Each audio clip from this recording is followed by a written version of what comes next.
এই ভয়াবহ ঘটনার বর্ণনা শুনলাম, এটা যে কোনো সমাজের জন্য লজ্জাজনক। এত বৃহৎ অপরাধ যারা করছে তারা ভুলে সমাজে ঘুরে বেড়াবে, আর যারা নির্যাতিত তাদেরকে কাঁদতে কাঁদতে বিচার চাইতে হবে।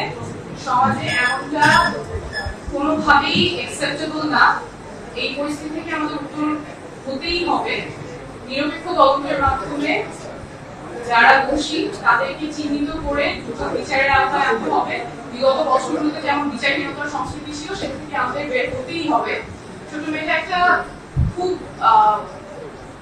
খুবই একটা সিগনিফিকেন্ট কথা বলছে, যে বলছিল যে আমি শহীদের মেয়ে হিসেবে বিচার চাই না, আমি চাই বাংলাদেশের একজন সাধারণ নাগরিক হিসেবে যাতে আমার জন্য ন্যায় বিচার হয়। তো আমাদের মনে রাখতে হবে যে ন্যায় বিচারে যদি দেরি হয় সেটা এক ধরনের অন্যায়ের পক্ষ নেয়া। আমাদের দায়িত্বশীলদের মনে রাখতে হবে যে ন্যায় বিচার কারোর প্রতি করুণা নয়, ন্যায় বিচার প্রত্যেকটা নাগরিকের মৌলিক অধিকার।